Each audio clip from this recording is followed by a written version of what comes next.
They said the fire was an accident. But fire does not lock doors from the outside. And fire does not smile. That night, a small house burned under the dark sky. Flames rose high. Smoke covered the moon. Inside that house, a woman screamed her daughter's name. Adoni, run. A little girl stood frozen.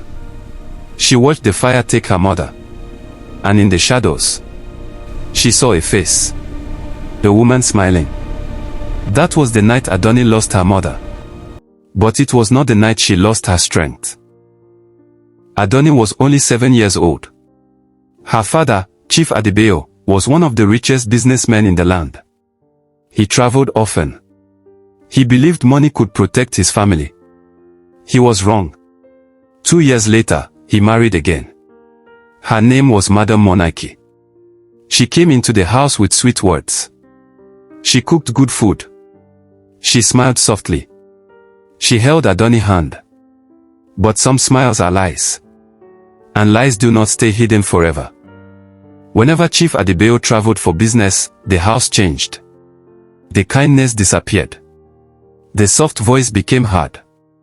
Adoni was no longer my child. She became a girl.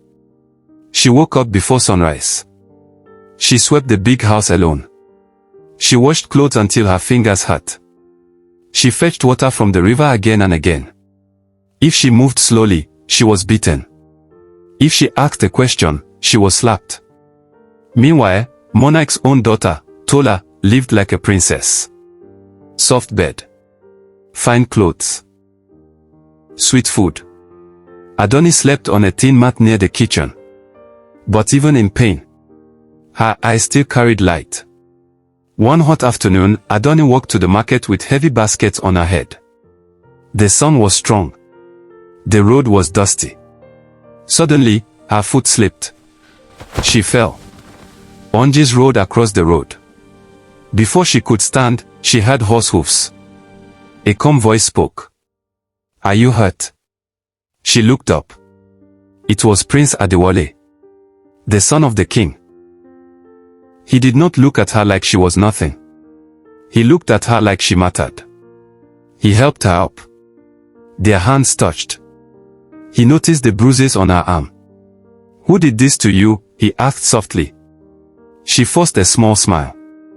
"No one, my lord." But the prince was not foolish. He saw the truth hiding behind her silence. After that day, he returned to that road many times. At first, it looked like chance.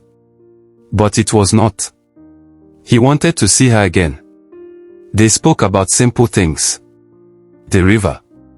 The wind. Her late mother. Adoni never complained. She never begged. She never asked for help. And that made the prince respect her even more. But jealousy has sharp eyes. One evening, Tola saw them talking. She ran home in anger. "Mother, the prince is speaking with that dirty girl." Madam Monarch's heart filled with fire. She had plans for her daughter. And Adoni was not part of them. That night, she warned her. "Stay away from the prince. You are nothing. Remember that." But destiny does not listen to wicked people. Prince Adewale began to ask questions quietly. He spoke to old neighbors. He spoke to women in the market. He listened more than he talked. And slowly, the truth began to show. The fire years ago was not an accident. The door had been locked from the outside. Someone saw Monarchy near the house that night. The prince's heart grew heavy. But he needed proof. One night, while Adoni's father was away again, the prince came quietly to the house. He stood outside a window. Inside, Monarchy was shouting. "You think you are special because the prince looks at you. Just like your foolish mother thought she was special." Adoni trembled. "Leave my mother alone," she whispered. Monarchy laughed. "Your mother was weak.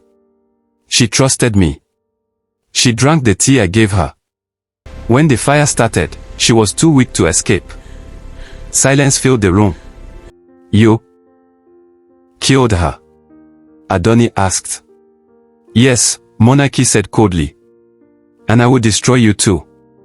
Outside the window, the prince heard every word. The next morning, royal guards came to the house. In the king's court, the prince spoke clearly. Witnesses were called. Stories were told. Under pressure, Monarchy broke. She confessed. She poisoned the tea. She locked the door. She started the fire. All for wealth. All for power. Chief Adebayo fell to his knees. His heart shattered. He had married the woman who killed his first wife. Justice was served. Monarchy lost everything. Her titles. Her wealth. Her respect. She and her daughter were sent away from the kingdom in shame. I know, but it hurts. Karma does not forget. And it does not miss. Chief Adebayo cried before his daughter. Forgive me, he said. Adoni looked at him with soft eyes. I forgive you, father. But you must learn to see with more than money. Time passed. The prince returned. He did not love her because she was weak. He loved her because she survived. He asked her to marry him. And this time, she said yes. Not because he was a prince, but because he listened. The girl who once slept on the kitchen floor became queen. But she never forgot pain. She built homes for orphans. She helped widows start businesses. She became a ruler with a strong heart and gentle hands. The fire that tried to destroy her life became the light that led her to her throne. And that is how karma works. Slow. Silent. But sure.